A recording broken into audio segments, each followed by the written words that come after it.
여보, 솔직히 어머님 이제 힘들지 않아? 치매라잖아. 그래도 엄마야, 그냥 좀 더 모시자. 섬에 좋은 요양원 있다더라. 잠깐만 모셔두면 돼. 방문 틈 사이 정희의 눈빛이 흔들린다. 그들의 대화가 전부 들리고 있었다. 그래, 결국 이게 너희 마음이었구나. 전라남도 끝자락 해남의 작은 마을에 68세 정희가 살고 있습니다. 남편이 세상을 떠난 지 벌써 10년이 넘었습니다. 아침마다 정희는 마당에 나가 고추를 말리고 텃밭에 상추를 따며 하루를 시작합니다. 혼자 사는 집이지만 깨끗하게 정돈되어 있습니다. 거실 벽에는 아들 민수의 대학 졸업사진이 걸려 있고 그 옆엔 결혼식 사진도 있습니다. 정희는 가끔 그 사진을 바라보며 쓸쓸한 미소를 짓습니다. 외아들 민수는 42, 서울에서 직장을 다니고 있습니다. 며느리 윤지는 38부로 백화점 화장품 매장에서 일합니다. 명절에나 얼굴을 볼까 말까 합니다. 전화도 뜸합니다. 정희는 외롭지만 내색하지 않습니다. 아들이 바쁘다는 걸 알기 때문입니다. 그런데 요즘 정희에게 이상한 변화가 생겼습니다. 아들 부부가 설 명절에 내려왔을 때 정희는 일부러 밥을 태우고 냄비를 그대로 두었습니다. 며느리 윤지가 놀라 달려왔습니다. 어머님, 무슨 일이세요? 냄비를 불 위에 올려두시고 어디 가셨어요? 정희는 멍한 표정을 지으며 말했습니다. 아, 그랬나? 깜빡했네. 요즘 자꾸 이러는구나. 윤지는 민수를 쳐다보며 의미심장한 눈빛을 보냈습니다. 저녁 식사 자리에서도 정희는 계속 연기를 했습니다. 민수야, 넌 언제 왔냐? 민수는 당황하며 대답했습니다. 엄마, 제가 아침에 왔잖아요. 같이 점심도 먹었고요. 정희는 고개를 갸우뚱하며 말했습니다. 그랬나? 어머, 내가 왜 이러지? 윤지가 낮은 목소리로 속삭였습니다. 어머님, 그러다 진짜 치매 오시는 거 아니에요? 그 말에 냉소가 섞여 있다는 걸 정희는 느꼈습니다. 밤이 되자 정희는 혼자 방에 앉아 창밖을 바라보았습니다. 달빛이 마당을 비추고 있었습니다. 정희의 눈빛은 슬펐지만 그 안에는 단단한 무언가가 자리 잡고 있었습니다. 사실 정희는 치매가 아니었습니다. 머리도 멀쩡하고 기억도 정확했습니다. 다만 며느리의 태도가 하루가 다르게 차갑게 변하는 것을 느꼈고 아들마저 점점 말수가 줄어드는 것을 알아챘습니다. 그래서 정희는 일부러 치매 연기를 시작한 것입니다. 그들이 자신을 어떻게 대하는지 보고 싶었습니다. 명절이 끝나고 아들 부부가 서울로 돌아간 뒤 정희는 평소처럼 집안일을 했습니다. 냄비도 태우지 않았고 기억도 흐리지 않았습니다. 다만 며느리가 남긴 말 한마디가 계속 귓가에 맴돌았습니다. 어머님 혼자 사시기엔 이제 힘드실 것 같은데 그 말투에는 걱정이 아닌 불편함이 담겨 있었습니다. 몇 주가 지나고 어느 날 저녁 민수에게서 전화가 왔습니다. 엄마, 건강은 어떠세요? 정희는 일부러 목소리를 느리게 했습니다. 응, 그런대로 괜찮아. 그런데 요즘 자꾸 깜빡깜빡하네. 어제도 밥 먹었는지 안 먹었는지 기억이 안 나더라. 전화 너머로 잠시 침묵이 흘렀습니다. 엄마, 혹시 병원 한번 가보시는 게 어때요? 정희는 대답하지 않았습니다. 그저 창밖의 어둠을 바라볼 뿐이었습니다. 다음 날 아침 정희는 마당에 나가 빨래를 널었습니다. 햇살이 따스했습니다. 이웃집 할머니가 담 너머로 인사를 건넸습니다. 정희 씨, 아들은 잘 있어? 정희는 웃으며 대답했습니다. 네, 잘 지내죠 뭐. 바쁘니까 자주 못 오지만. 이웃집 할머니는 고개를 끄덕이며 말했습니다. 그래도 자식 있으면 좋잖아. 나 같은 사람은 혼자라 정희는 말없이 미소만 지었습니다. 자식이 있다고 다 좋은 건 아니라는 걸 이제 알게 되었습니다. 저녁 무렵 정희는 남편의 제삿날을 떠올렸습니다. 제사상을 차려놓고 혼자 절을 올렸습니다. 여보, 미안해요. 내가 아들을 잘못 키운 건가 봐요. 촛불이 흔들렸습니다. 정희의 눈에 눈물이 맺혔습니다. 하지만 그녀는 눈물을 닦으며 다시 일어섰습니다. 마음속에는 차가운 결심이 자리 잡고 있었습니다. 너희가 나를 사람으로 안 보니 내가 어떤 사람인지 보여주마. 정희는 조용히 중얼거렸습니다. 며칠 뒤 민수에게서 또 전화가 왔습니다. 엄마, 다음 주에 내려갈게요. 윤지도 같이 가요. 정희는 담담하게 대답했습니다. 그래, 알았다. 밥 해놓을게. 전화를 끊은 뒤 정희는 거울 앞에 섰습니다. 주름진 얼굴을 바라보며 혼잣말을 했습니다. 이제 시작이구나. 거울 속 정희의 눈빛은 슬프면서도 어딘가 단단했습니다. 그녀는 자신이 어떤 길을 가게 될지 이미 알고 있었습니다. 다음 주 토요일 민수와 윤지가 차를 몰고 내려왔습니다. 정희는 마당에서 그들을 맞이했습니다. 어서 와라, 힘들었지? 민수는 짐을 내리며 대답했습니다. 아니에요, 괜찮아요. 윤지는 인사를 건네긴 했지만 표정이 밝지 않았습니다. 어머님, 안녕하세요. 목소리에 온기가 없었습니다. 저녁 식사 자리가 마련되었습니다. 정희는 아들이 좋아하는 된장찌개와 생선구이를 준비했습니다. 밥상을 받은 민수는 맛있게 먹었지만 윤지는 몇 숟가락 뜨다가 젓가락을 놓았습니다. 어머님, 생선이 좀 짜네요. 정희는 미안하다고 말했습니다. 미안하다. 요즘 입맛이 둔해져서 간을 잘 못 맞추나 봐. 윤지는 한숨을 쉬며 민수를 쳐다보았습니다. 식사 후 정희는 일부러 설거지를 하다가 그릇을 떨어뜨렸습니다. 쨍그랑 소리와 함께 그릇이 깨졌습니다. 윤지가 놀라 달려왔습니다. 어머님, 괜찮으세요? 정희는 멍한 표정으로 깨진 그릇을 바라보았습니다. 아, 미안해. 손에 힘이 없나 봐. 요즘 자꾸 이러네. 민수도 부엌으로 왔습니다. 엄마, 다치셨어요? 정희는 고개를 저었습니다. 아니다, 괜찮아. 하지만 윤지의 눈빛은 차가웠습니다. 그날 밤 정희가 잠든 후 거실에서 민수와 윤지가 나지막이 대화를 나누었습니다. 정희는 방문을 살짝 열어두고 그들의 이야기를 들었습니다. 윤지의 목소리가 들려왔습니다. 여보, 솔직히 어머님 돌보는 거 이제 한계야. 그릇도 깨뜨리고 기억도 가물가물하시고 치매까지 오면 우리 인생 망가져. 민수는 난처한 목소리로 대답했습니다. 그래도 엄마야. 어떻게 그런 말을 해? 윤지는 목소리를 낮추며 말을 이어갔습니다. 나도 어머님 미워서 그러는 거 아니야. 근데 현실적으로 생각해봐. 우리 애 낳으려면 돈도 모아야 하고 집도 넓혀야 하잖아. 민수는 한참 동안 말이 없었습니다. 윤지가 다시 속삭였습니다. 잠깐만 모셔두자. 섬에 요양원 같은 데 많잖아. 공기도 좋고 관리도 잘해준대. 일단 거기 계시면 어머님도 편하시고 우리도 일 정리할 수 있어. 민수가 조심스럽게 물었습니다.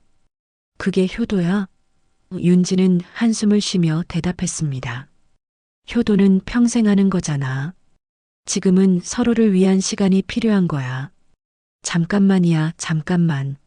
민수는 더 이상 반박하지 않았습니다. 정희는 방문 틈새로 그들의 뒷모습을 바라보았습니다. 가슴이 무너지는 것 같았습니다. 하지만 표정은 침착했습니다.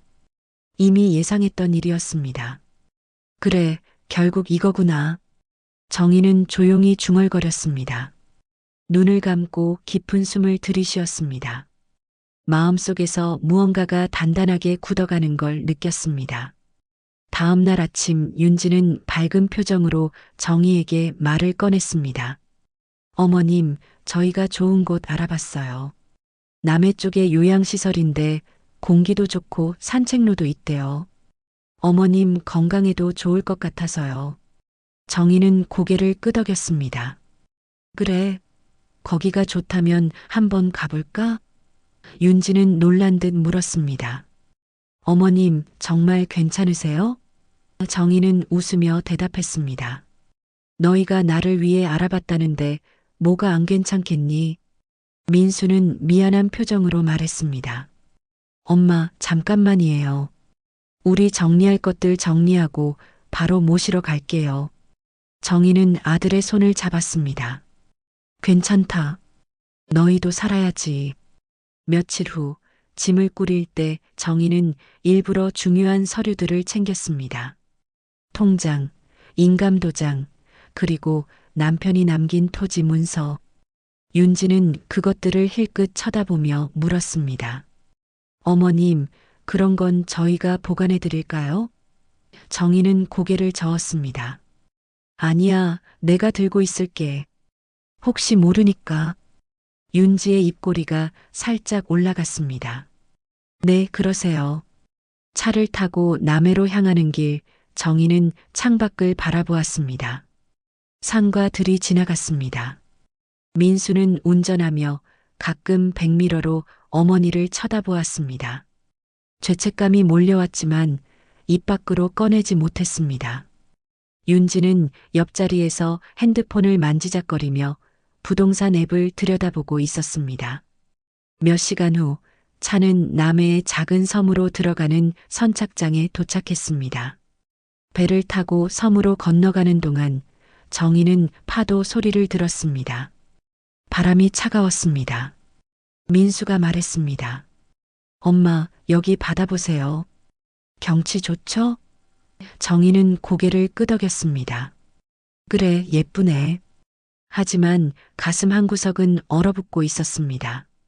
섬에 도착한 후 그들은 작은 시설로 향했습니다. 관리인이 나와 인사를 했습니다. 어르신, 여기서 편히 쉬시면 됩니다. 식사도 제공되고 산책도 할 수 있어요. 정희는 시설 안을 둘러보았습니다. 깨끗했지만 낯설었습니다. 윤지가 밝게 말했습니다. 어머님, 여기 괜찮죠? 우리 금방 다시 올게요. 민수도 말을 보탰습니다. 엄마, 일주일만 계세요. 바로 모시러 올게요. 정희는 두 사람을 바라보았습니다.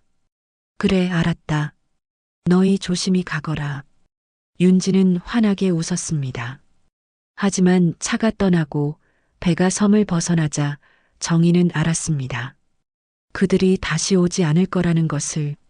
정희는 시설 밖으로 나와 바다를 바라보았습니다. 파도가 거세게 치고 있었습니다. 하늘은 회색빛이었습니다. 이게 너희의 효도구나. 정희는 쓴웃음을 지으며 혼잣말을 했습니다. 바람이 그녀의 머리카락을 흩날렸습니다.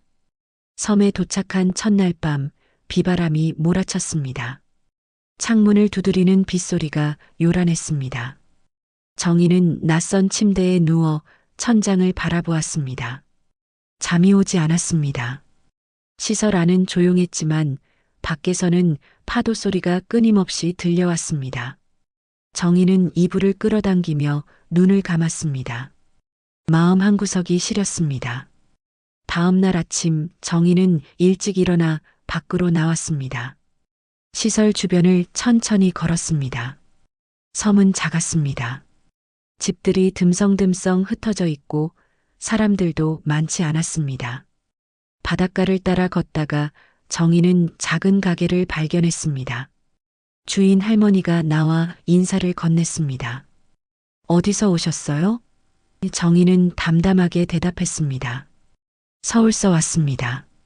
할머니는 고개를 끄덕이며 말했습니다. 아, 요양시설로 오셨구만요. 여기 공기는 좋아요. 오래 계세요. 정희는 시설로 돌아와 점심을 먹었습니다. 식사는 간단했지만 깨끗했습니다. 다른 어르신들도 몇 분 계셨지만 대화는 별로 없었습니다. 모두 각자의 시간을 보내고 있었습니다. 정희는 창가에 앉아 바다를 바라보았습니다. 민수에게 전화를 걸어볼까 생각했지만 손이 움직이지 않았습니다. 뭐라고 말하지? 보고 싶다고? 언제 오냐고?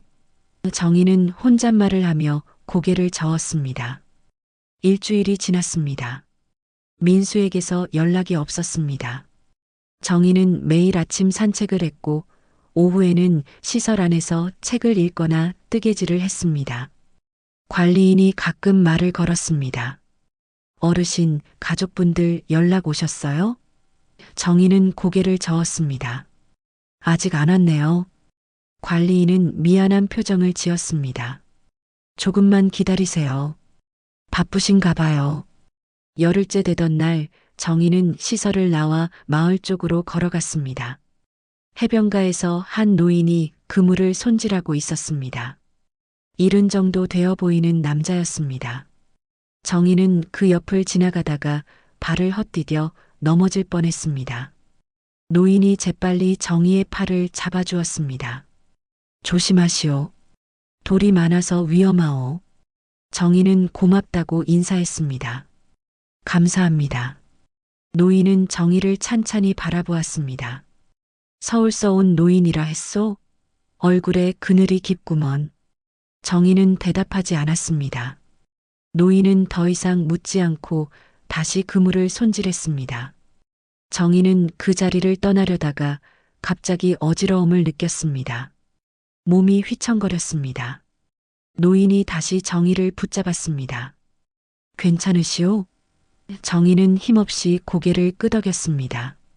네, 괜찮습니다. 하지만 다리에 힘이 풀렸습니다. 노인은 정희를 부축해 근처 돌담에 앉혔습니다. 잠깐 앉아 계시오. 물 가져올 테니. 노인은 근처 집으로 들어가 물을 가져왔습니다. 정희는 물을 마시며 숨을 고르었습니다. 죄송합니다. 폐를 끼쳤네요. 노인은 고개를 저었습니다. 괜찮소? 여기선 서로 돕고 사는 거요. 정희는 노인의 얼굴을 바라보았습니다. 주름이 깊었지만 눈빛은 따뜻했습니다. 노인이 물었습니다. 혼자 계시오? 정희는 잠시 망설이다가 대답했습니다. 네, 혼자 있습니다. 노인은 정희를 자신의 집으로 데려갔습니다. 작은 단칸방이었지만 깨끗했습니다. 여기서 좀 쉬다 가시오. 밥도 먹고. 정희는 사양했지만 노인은 고집을 부렸습니다. 혼자 먹기 심심한데 같이 먹으면 좋소? 노인은 간단하게 된장국과 김치를 내왔습니다. 정희는 오랜만에 따뜻한 밥을 먹었습니다. 노인의 이름은 박철수였습니다. 오래전 아내를 잃고 혼자 살고 있다고 했습니다. 식사 후 정희는 박노인에게 조금씩 마음을 열었습니다. 저도 혼자입니다. 아들이 있긴 한데 서울에서 바쁘게 살고 있어요. 박노인은 고개를 끄덕였습니다. 자식들이 다 그렇소? 바쁘게 사느라 부모 생각할 겨를이 없지. 정희는 쓸쓸하게 웃었습니다. 그래도 저는 괜찮아요. 이제 적응하려고요. 박노인은 정희를 바라보며 말했습니다. 적응이 아니라 살아가는 거요. 사람은 혼자서도 살 수 있소. 그날 이후 정희는 시설보다 박노인의 집에서 더 많은 시간을 보냈습니다. 박노인은 정희에게 작은 텃밭을 가꾸는 법을 알려주었습니다. 이렇게 흙을 파고 씨를 뿌리는 거요. 몇 주 지나면 싹이 나오지. 정희는 손에 흙을 묻혀가며 씨앗을 심었습니다. 오랜만에 무언가를 한다는 느낌이 들었습니다. 박노인은 옆에서 지켜보며 말했습니다. 사람은 버려져야 진짜 사람을 본다더니. 한 달이 지났습니다. 정희는 여전히 민수에게서 연락을 받지 못했습니다. 전화를 걸어도 받지 않거나 바쁘다는 문자만 왔습니다. 어느 날 저녁 정희는 박노인과 함께 바닷가에 앉아 노을을 바라보았습니다. 붉은 하늘이 물들어 있었습니다. 박노인이 조용히 말했습니다. 여기서 살 생각 없소? 시설 말고 여기 마을에. 정희는 고개를 돌려 박노인을 바라보았습니다. 제가 여기서 살 수 있을까요? 박노인은 웃으며 대답했습니다. 못 살 이유가 있소? 사람은 어디서든 살 수 있소. 정희는 고개를 끄덕이며 다시 노을을 바라보았습니다. 마음속에서 무언가가 천천히 녹아내리는 것 같았습니다. 하지만 동시에 차갑게 식어가는 것도 느꼈습니다. 아들에 대한 기대, 며느리에 대한 원망, 그리고 자신의 슬픔, 모든 것이 뒤섞여 있었습니다. 정희는 조용히 중얼거렸습니다. 여기서 새로 시작하는 거군요. 박노인은 대답하지 않고 그저 고개를 끄덕였습니다. 파도 소리가 잔잔하게 들려왔습니다. 2달이 지났습니다.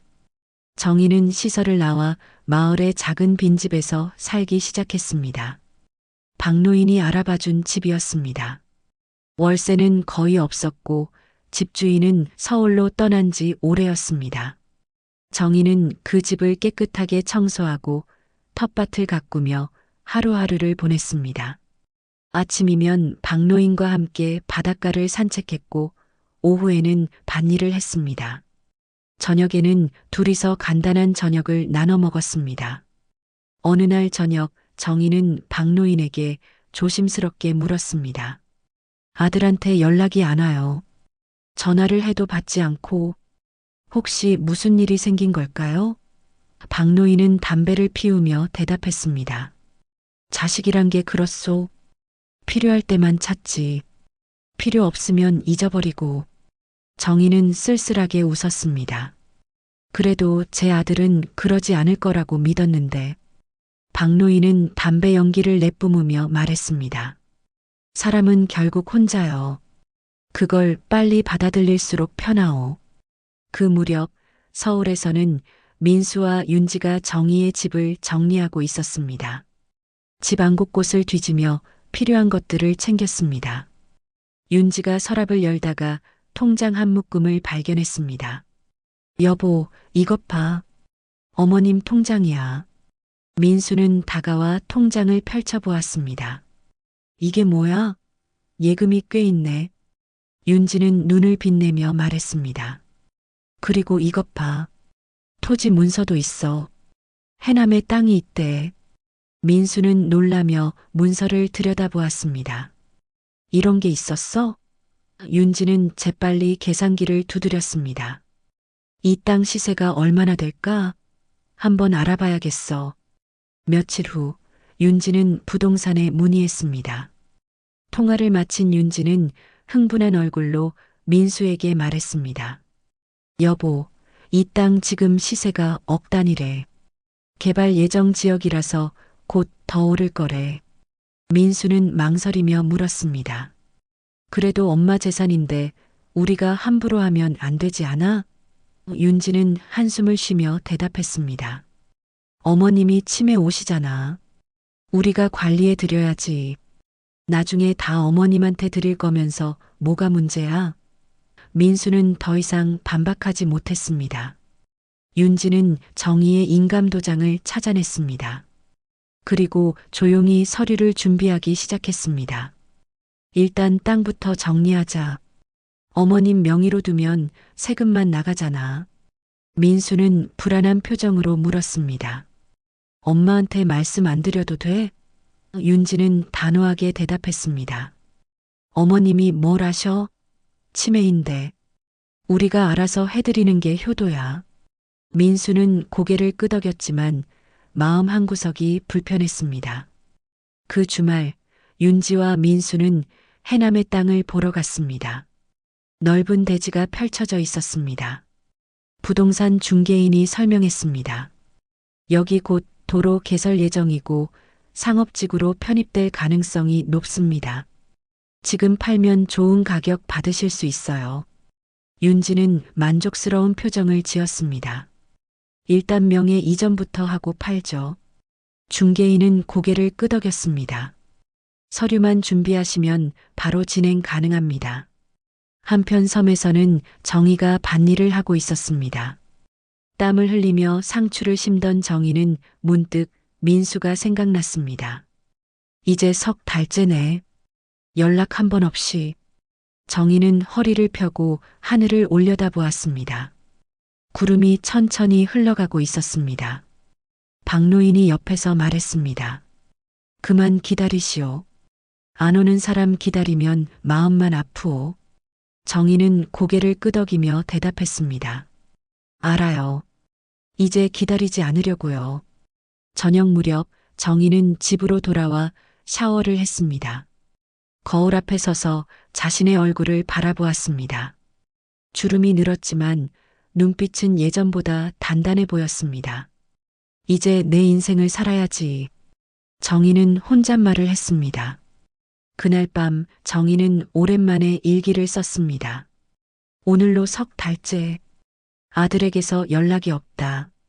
처음엔 서운했지만 이제는 담담하다. 사람은 결국 혼자라는 걸 배웠다. 박노인이 옳았다. 다음 날 정희는 마을 우체국에 갔습니다. 민수에게 편지를 쓰려고 했습니다. 하지만 펜을 들고 한참을 고민하다가 결국 편지지를 접었습니다. 무슨 말을 써야 할까? 보고 싶다고? 왜 연락 안 하냐고? 정희는 편지를 쓰지 않고 우체국을 나왔습니다. 그 대신 통장을 확인했습니다. 예금이 그대로 있었습니다. 아직은 손대지 않았구나. 정희는 안도의 한숨을 쉬었습니다. 그날 오후 박노인과 함께 바닷가를 걷던 정희는 문득 물었습니다. 사람이 사람을 버리는 게 가능한가요? 박노인은 잠시 멈춰서서 파도를 바라보았습니다. 가능하지. 사람은 자기가 귀찮거나 힘들면 누구든 버리요. 피부치라도 마찬가지요. 정희는 고개를 끄덕였습니다. 그렇군요. 박노인이 다시 말했습니다. 하지만 버려진 사람은 더 강해지요. 혼자 설 수밖에 없으니까. 그 주 금요일 정희는 은행에서 이상한 통지서를 받았습니다. 땅명의 이전에 관한 서류였습니다. 정희는 은행 직원에게 물었습니다. 이게 무슨 서류인가요? 직원은 서류를 확인하며 대답했습니다. 어르신 명의의 토지가 다른 명의로 이전 신청되었습니다. 확인하셨나요? 정희는 고개를 저었습니다. 아니요, 전혀 모르는 일입니다. 직원은 당황하며 말했습니다. 그럼 신고하셔야 할 것 같은데요.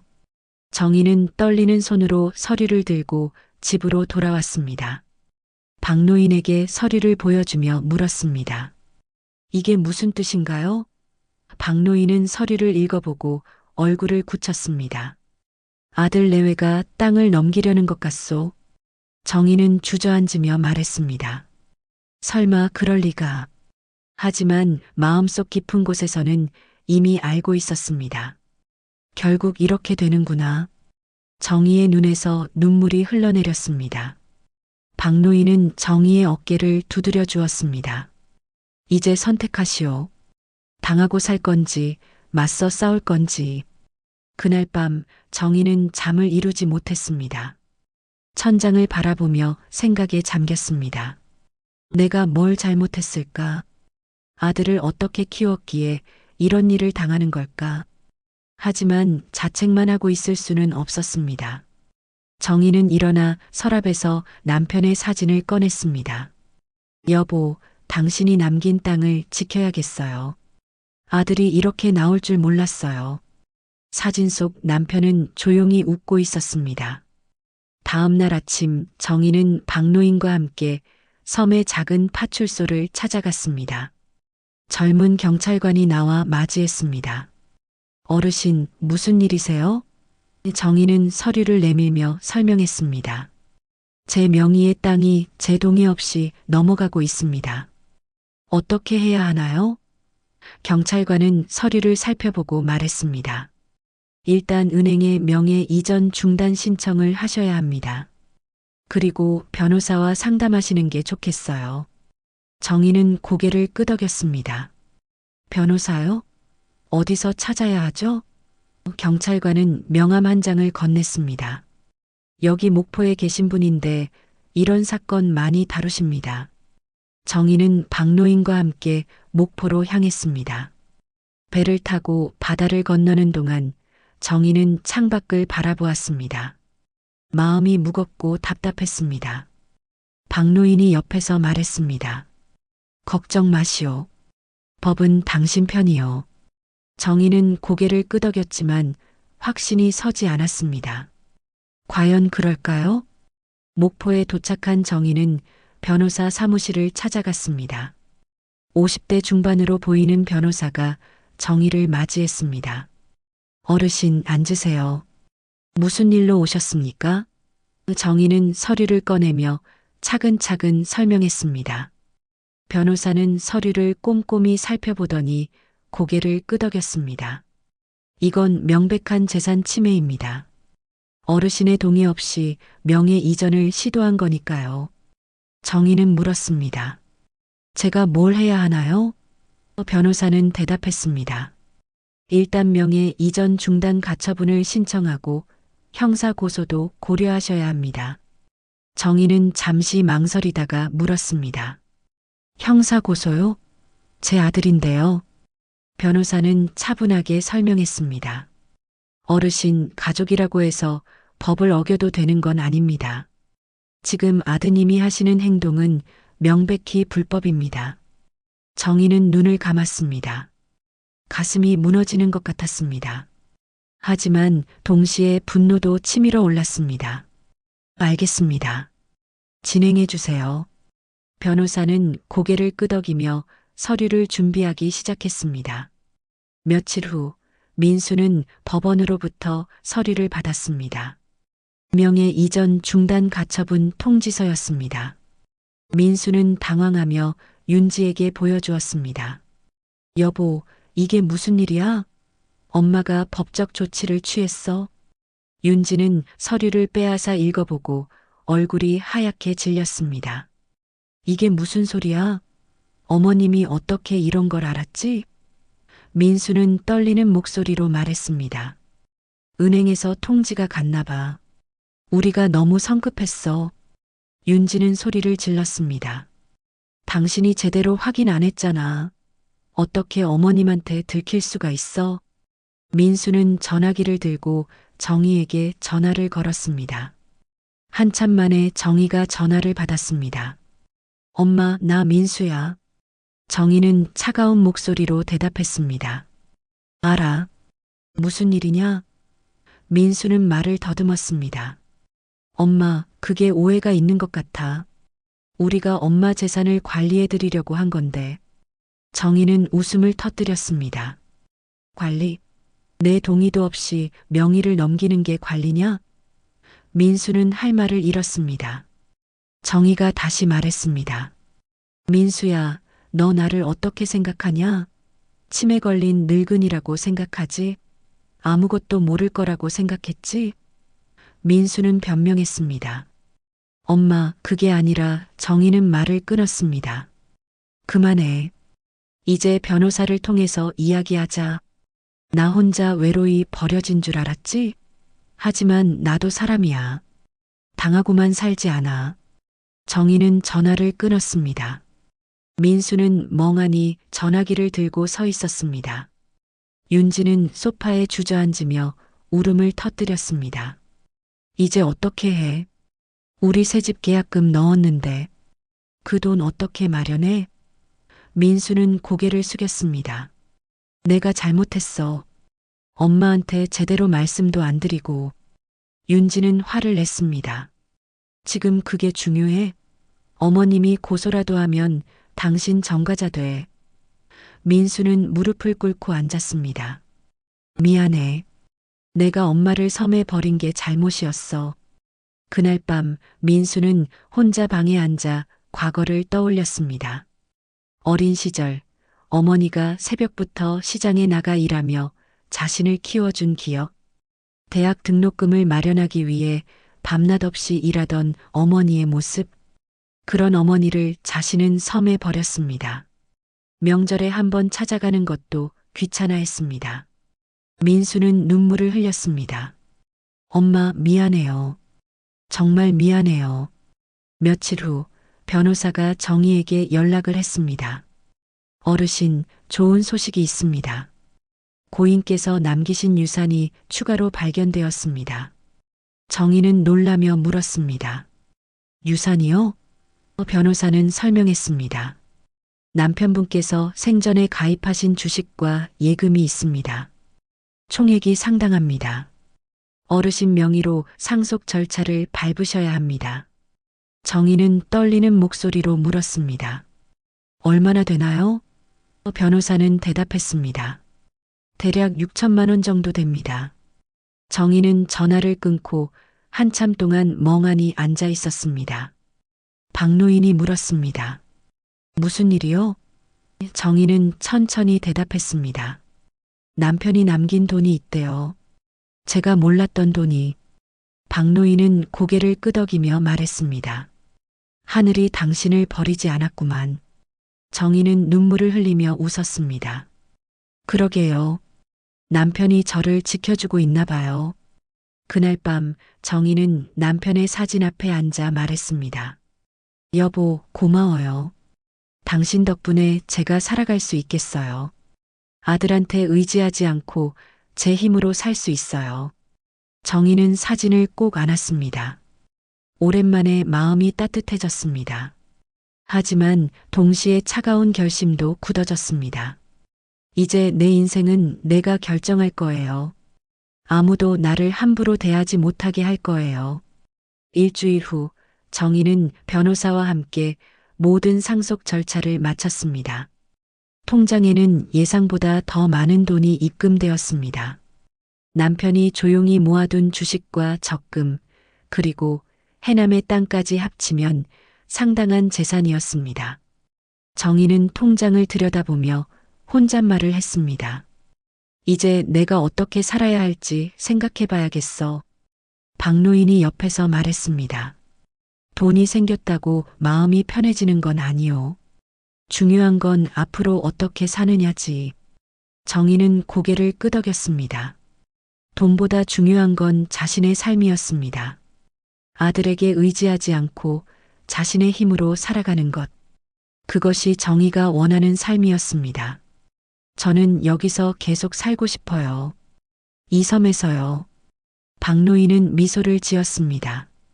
좋은 결정이요. 이 섬은 당신을 받아줄 거요. 그 무렵 서울에서는 민수와 윤지가 심각한 대화를 나누고 있었습니다. 회사에서 민수에게 연락이 왔습니다. 인사팀장이 민수를 불렀습니다. 민수 씨, 최근 업무 성과가 좋지 않습니다. 그리고 개인적인 문제가 회사에 영향을 미치고 있다는 보고가 있었습니다. 민수는 당황하며 대답했습니다. 죄송합니다. 정신을 차리겠습니다. 인사팀장은 서류를 내밀었습니다. 유감이지만 이번 달 말로 계약 종료입니다. 권고사직 형태로 처리하겠습니다. 민수는 멍한 얼굴로 사무실을 나왔습니다. 회사에서 쫓겨난 것입니다. 집으로 돌아온 민수는 윤지에게 말했습니다. 나 회사에서 잘렸어. 윤지는 얼굴이 하얗게 질렸습니다. 뭐라고? 지금 무슨 소리야? 민수는 고개를 떨어뜨렸습니다. 미안해. 내가 정신이 없어서 실수가 많았나 봐. 윤지는 소리를 질렀습니다. 그럼 우리 어떻게 살아? 새집 계약금은? 대출 이자는? 다음 날 윤지는 은행으로부터 통지서를 받았습니다. 정희 명의로 담보 설정했던 대출이 취소되었다는 내용이었습니다. 윤지는 은행에 달려가 항의했습니다. 이게 무슨 일이에요? 대출 승인받았잖아요. 은행 직원은 차분하게 설명했습니다. 담보로 제공하신 토지의 소유주께서 동해 철회 의사를 밝히셨습니다. 따라서 대출이 취소되었습니다. 윤지는 주저앉으며 울음을 터뜨렸습니다. 이럴 수가. 어떻게 이럴 수가 있어. 그날 저녁 집으로 돌아온 윤지는 민수에게 모든 걸 털어놓았습니다. 대출도 취소됐어. 새 집은 이제 물 건너갔어. 계약금도 날릴 판이야. 민수는 고개를 숙였습니다. 다 내 잘못이야. 엄마를 그렇게 대한 죗값이야. 윤지는 화를 냈습니다. 죗값? 지금 그게 중요해? 우리 인생이 망가지고 있다고. 민수는 눈물을 흘리며 말했습니다.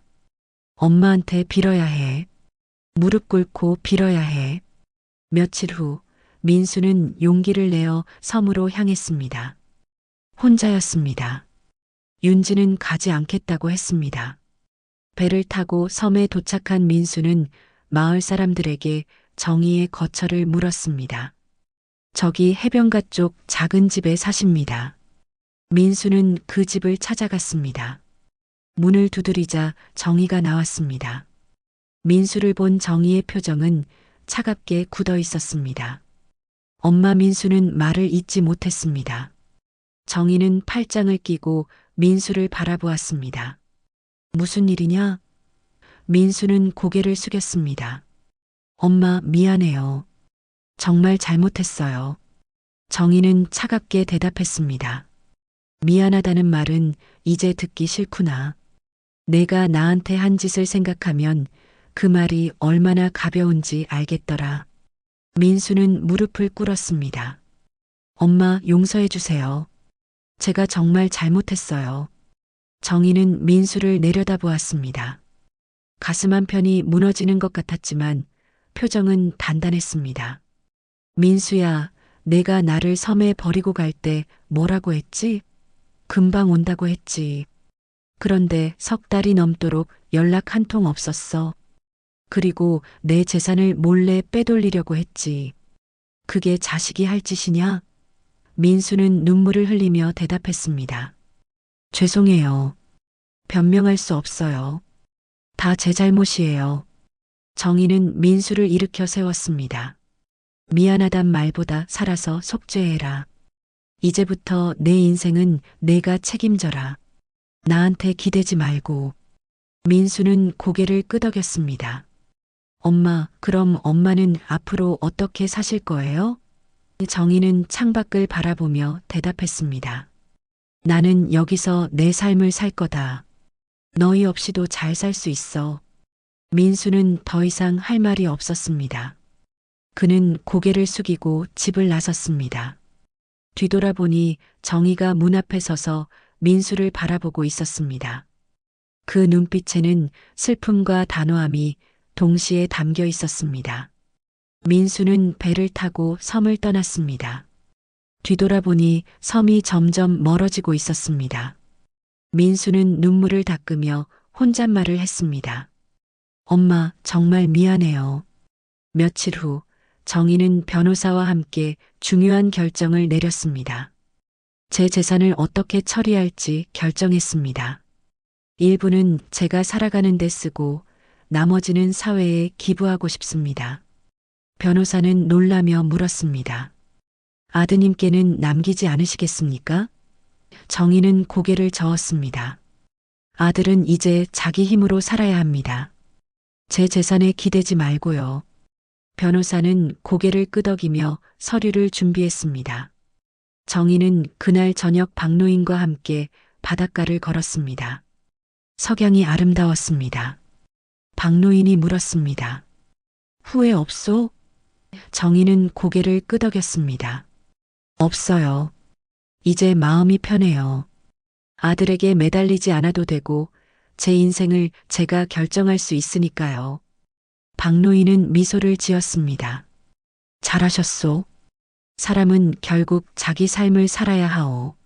정의는 바다를 바라보며 깊은 숨을 들이쉬었습니다.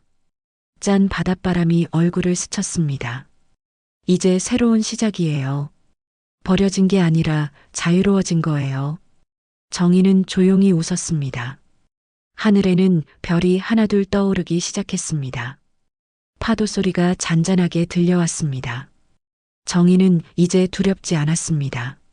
앞으로 어떤 길이 펼쳐질지 몰라도 자신의 힘으로 걸어갈 수 있다는 확신이 생겼습니다. 한 달이 지났습니다.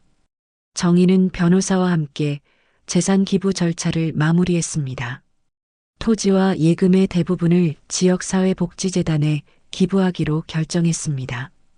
특히 혼자 사는 노인들을 위한 시설과 프로그램에 쓰이도록 지정했습니다. 제가 외로움이 뭔지 알아요. 다른 분들은 그런 고통을 덜 느끼셨으면 좋겠어요. 변호사는 감동한 표정으로 고개를 끄덕였습니다. 훌륭한 결정이십니다. 기부 소식은 곧 언론에 알려졌습니다. 지역 신문과 방송국에서 정의를 취재하려고 했지만 정의는 모두 거절했습니다. 조용히 살고 싶어요. 이름을 알릴 필요 없어요. 하지만 기부 내역은 공식적으로 발표되었습니다. 총 기부 금액은 토지 시세를 포함해 약 12억 원에 달했습니다. 뉴스는 전국으로 퍼져나갔습니다. 서울에서 윤지는 저녁 뉴스를 보다가 그 소식을 접했습니다. 화면에는 남해의 한 노인, 전 재산 12억 원 사회 환원이라는 자막이 흘러갔습니다. 비록 정의의 이름은 나오지 않았지만 윤지는 직감적으로 알았습니다. 이게 무슨 윤지는 리모컨을 떨어뜨렸습니다. 민수도 뉴스를 보며 얼어붙었습니다. 어머니가 그렇게 큰 재산을 기부했다고? 윤지는 소리를 질렀습니다. 당신 어머니가 미쳤어? 그 돈을 왜 남한테 줘? 우리한테 줘야지. 민수는 고개를 숙였습니다. 우리가 자격이 없어. 엄마를 버렸잖아. 윤지는 화가 머리끝까지 치밀어 올랐습니다. 자격? 자격이 무슨 상관이야. 그게 우리 돈이었잖아. 민수는 더 이상 대꾸하지 않았습니다. 윤지는 소파에 주저앉으며 울음을 터뜨렸습니다. 이제 어떻게 살아? 빚만 남았는데. 다음 날 윤지는 은행으로부터 최종 통보를 받았습니다. 새집 계약금은 환불받지 못하고 날아갔습니다. 신용카드 대금과 대출 이자도 밀리기 시작했습니다. 윤지는 백화점 일도 그만두어야 했습니다. 스트레스로 인해 업무에 집중할 수 없었기 때문입니다. 집에는 독촉 전화가 끊이지 않았습니다. 윤지는 전화를 받을 때마다 울음을 터뜨렸습니다. 민수는 새 일자리를 찾아다녔지만 쉽지 않았습니다. 나이도 많고 경력도 애매했습니다. 면접을 봐도 번번이 떨어졌습니다. 어느 날 저녁 민수는 집으로 돌아와 윤지에게 말했습니다. 미안해. 또 떨어졌어. 윤지는 냉소를 지었습니다. 당신 때문에 내 인생 망가졌어. 처음부터 당신 어머니를 건드리지 말았어야 했어. 민수는 할 말이 없었습니다. 며칠 후 윤지는 짐을 쌌습니다. 나 친정으로 갈 거야. 당신이랑은 더 이상 못 살겠어. 민수는 붙잡으려 했지만 윤지는 뿌리쳤습니다. 손 떼. 이제 끝이야. 윤지는 집을 나갔습니다. 민수는 텅 빈 집에 혼자 남았습니다. 거실에 앉아 멍하니 벽을 바라보았습니다. 내가 뭘 한 거지? 내가 도대체 뭘 한 거야? 민수는 고개를 감싸 쥐고 울음을 터뜨렸습니다. 그날 밤 민수는 어머니께 전화를 걸었습니다. 한참 만에 정희가 전화를 받았습니다. 엄마, 나야. 정희는 차분하게 대답했습니다. 무슨 일이냐? 민수는 떨리는 목소리로 말했습니다. 엄마, 윤지가 나갔어요. 나 이제 혼자예요. 일자리도 없고 빚만 남았어요. 정희는 잠시 침묵했습니다. 그리고 조용히 말했습니다. 그게 내가 선택한 길의 결과다. 나를 버렸을 때 각오했어야지. 민수는 울먹이며 물었습니다. 엄마, 그럼 저는 어떻게 살아요? 정희는 단호하게 대답했습니다. 내 힘으로 살아라. 내가 평생 너를 키우고 대학 보내고 결혼시켰잖니. 이제 내가 알아서 살 나이야. 나한테 기대지 마라. 민수는 더 이상 말을 잇지 못했습니다. 정희가 다시 말했습니다. 민수야, 나는 내가 이번 일로 사람이 되길 바란다. 돈으로 사람을 버린 죄를 깨닫길 바란다. 정희는 전화를 끊었습니다. 민수는 전화기를 들고 한참 동안 멍하니 앉아 있었습니다. 밖에서는 비가 내리기 시작했습니다. 빗소리가 창문을 두드렸습니다. 민수는 어둠 속에서 혼자 울었습니다. 엄마, 미안해요. 정말 미안해요. 하지만 그 말은 빈방에 메아리칠 뿐이었습니다. 한편 섬에서는 정희가 창밖의 비를 바라보고 있었습니다. 박노인이 차를 내왔습니다. 아들한테 전화 왔소? 정희는 고개를 끄덕였습니다. 왔어요. 도와달라고 하더군요. 박노인이 물었습니다. 도와줄 생각 없소? 정희는 고개를 저었습니다.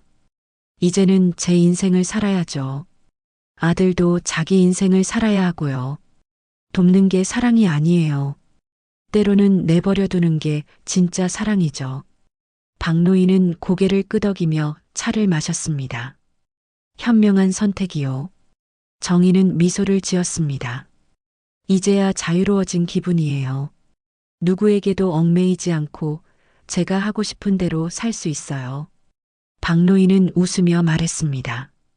그게 바로 인생이요. 남 눈치 보지 않고 자기 길을 가는 거지. 며칠 후 정희는 마을 회관에서 봉사활동을 시작했습니다. 혼자 사는 노인들에게 반찬을 나눠주고 말벗이 되어 주었습니다. 정희는 바쁘게 움직이며 보람을 느꼈습니다. 내가 외로움을 아니까 다른 분들의 마음도 알아요. 마을 사람들은 정희를 따뜻하게 맞아주었습니다. 정희 씨 덕분에 우리가 얼마나 힘이 나는지 몰라요. 어느 날 저녁 정희는 바닷가에 홀로 앉아 노을을 바라보았습니다. 하늘은 붉게 물들어 있었습니다. 파도가 발밑까지 밀려왔습니다. 정희는 깊은 숨을 들이쉬었습니다. 이제 진짜 자유로워졌어. 돈으로 사람을 버린 죄, 돈으로 심판받았지. 그게 하늘의 뜻이었나 봐. 정희는 조용히 웃었습니다. 그 웃음에는 슬픔도 있었지만 평화도 함께 있었습니다. 석 달이 또 지났습니다. 계절이 바뀌어 가을이 깊어졌습니다. 섬의 나무들은 노랗고 붉게 물들었습니다. 정희는 매일 아침 바닷가를 산책하고 오후에는 마을 회관에서 봉사를 했습니다. 저녁이면 박노인과 함께 차를 마시며 하루를 정리했습니다. 평범하지만 평화로운 일상이었습니다. 정희는 더 이상 외롭지 않았습니다. 어느 날 마을 회관에 낯선 방문객이 찾아왔습니다. 40대 초반으로 보이는 여자였습니다. 정희를 보자 그녀는 조심스럽게 다가왔습니다. 혹시 정희 어르신이신가요? 정희는 고개를 끄덕였습니다. 네, 그런데 누구세요? 여자는 명함을 건넸습니다. 저는 사회복지재단에서 나왔습니다. 어르신의 기부 덕분에 많은 분들이 도움을 받고 계십니다. 감사 인사를 드리고 싶어서 왔습니다. 정희는 손을 내저었습니다. 아니에요. 저는 그냥 제가 할 수 있는 일을 한 것뿐이에요. 여자는 미소를 지으며 말했습니다. 어르신 덕분에 독거노인 6분이 새로운 보금자리를 얻으셨고 15분이 정기적인 식사 지원을 받고 계십니다. 어르신의 마음이 많은 분들에게 희망이 되었습니다. 정희는 눈시울이 붉어졌습니다. 제 돈이 그렇게 쓰이고 있다니 다행이네요. 여자가 떠난 후 정희는 바닷가로 나갔습니다. 파도를 바라보며 생각에 잠겼습니다. 내가 한 선택이 옳았구나. 아들에게 주었더라면 그 돈은 그저 빚을 갚는 데 쓰였겠지. 하지만 이렇게 쓰니 여러 사람이 행복해졌어. 정희는 마음이 따뜻해졌습니다. 처음으로 자신의 결정에 대한 확신이 들었습니다. 그 무렵 서울에서는 민수가 작은 식당에서 설거지 일을 하고 있었습니다. 대학을 나와 회사에 다니던 사람이 이제는 식당 뒷방에서 그릇을 닦고 있었습니다. 처음에는 자존심이 상했지만 이제는 담담했습니다. 이게 내가 받아야 할 벌이구나. 민수는 매일 새벽 5시에 일어나 밤 10시까지 일했습니다. 힘들었지만 불평하지 않았습니다. 어느 날 저녁 식당 주인 아주머니가 민수에게 말했습니다. 민수 씨, 요즘 부쩍 성실해졌어요. 처음엔 걱정했는데 이제는 믿고 맡길 수 있어요. 민수는 고개를 숙이며 대답했습니다. 감사합니다. 제가 할 수 있는 일을 열심히 하는 게 당연하죠. 아주머니는 민수의 어깨를 두드렸습니다. 다음 달부터 주방 보조로 올려줄게요. 월급도 조금 올리고요. 민수는 감사하다고 인사했습니다. 퇴근길에 민수는 편의점에 들러 김밥 하나를 샀습니다. 좁은 고시원 방으로 돌아와 김밥을 먹으며 창밖을 바라보았습니다. 예전에는 넓은 아파트에서 살았는데 이제는 3평 남짓한 방에서 혼자 지냈습니다. 하지만 이상하게도 마음은 예전보다 편했습니다. 엄마 말이 맞았어. 내 힘으로 사는 게 진짜 사는 거였어. 민수는 김밥을 다 먹고 핸드폰을 꺼냈습니다. 어머니께 문자를 보냈습니다. 엄마, 저 요즘 식당에서 일해요. 힘들지만 배우는 게 많아요. 건강하세요. 정희는 그 문자를 받고 한참 동안 바라보았습니다. 답장을 할까 말까 고민하다가 결국 짧게 답했습니다. 그래, 열심히 살아라. 정희는 핸드폰을 내려놓고 창밖을 바라보았습니다. 마음 한구석이 아팠지만 이것이 아들을 위한 최선이라는 걸 알았습니다. 내가 진짜 사람이 되길 바란다. 돈이 아니라 사람으로서 말이야. 며칠 후 정희는 박노인과 함께 마을 뒷산에 올랐습니다. 정상에서 바라본 바다는 아름다웠습니다. 수평선 너머로 해가 지고 있었습니다. 박노인이 물었습니다. 이제 마음이 편하오? 정희는 고개를 끄덕였습니다. 네, 편해요. 처음으로 제 인생을 산다는 느낌이 들어요. 박노인은 웃으며 말했습니다. 그게 바로 자유요. 남한테 얽매이지 않는 자유 말이요. 정희는 깊은 숨을 들이쉬었습니다. 저는 오랫동안 아들을 위해 살았어요. 아들이 잘 되는 게 제 행복이라고 믿었죠. 하지만 아들은 저를 짐으로 여겼어요. 그때 깨달았어요. 내 인생은 내 것이라는 걸요. 박노인은 고개를 끄덕이며 들었습니다. 정희가 다시 말했습니다. 이제는 저를 위해 살 거예요. 남은 인생이 얼마나 될지 모르지만 그 시간만큼은 제가 원하는 대로 살 거예요. 해가 완전히 지고 하늘이 어두워졌습니다. 별들이 하나둘 나타나기 시작했습니다. 정희와 박노인은 천천히 산을 내려왔습니다. 마을에는 불빛이 켜져 있었습니다. 정희는 그 불빛들을 바라보며 생각했습니다. 여기가 내 집이구나. 이 섬이, 이 마을이 나를 받아준 곳이구나. 집으로 돌아온 정희는 남편의 사진 앞에 앉았습니다. 여보, 고마워요.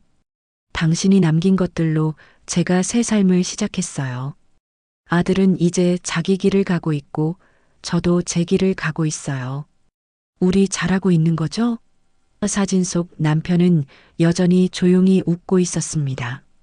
다음 날 아침 정희는 일찍 일어나 바닷가로 나갔습니다. 아침 햇살이 바다를 비추고 있었습니다. 파도가 발끝을 적셨습니다. 정희는 두 팔을 벌리고 깊은 숨을 들이쉬었습니다. 이제 시작이야. 진짜 내 인생의 시작. 정희는 미소를 지었습니다. 그 미소는 슬픔도 담고 있었지만 희망도 함께 있었습니다. 박노인이 멀리서 정희를 바라보았습니다. 저 사람, 이제 진짜 자유로워졌구만. 박노인도 미소를 지었습니다. 정희는 바다를 향해 걸어갔습니다. 파도가 밀려왔다가 다시 빠져나갔습니다. 하늘은 맑았고 바람은 상쾌했습니다. 정희는 더 이상 누군가에게 버림받은 사람이 아니었습니다. 스스로 선택하고 스스로 일어선 사람이었습니다. 마을 회관에서는 노인들이 모여 담소를 나누고 있었습니다. 정희는 그들과 함께 차를 마시며 웃었습니다.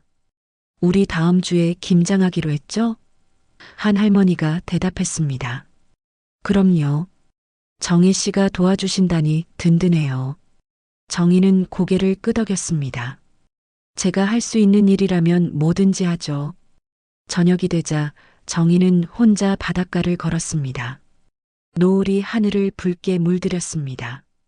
정희는 멈춰서서 그 광경을 바라보았습니다.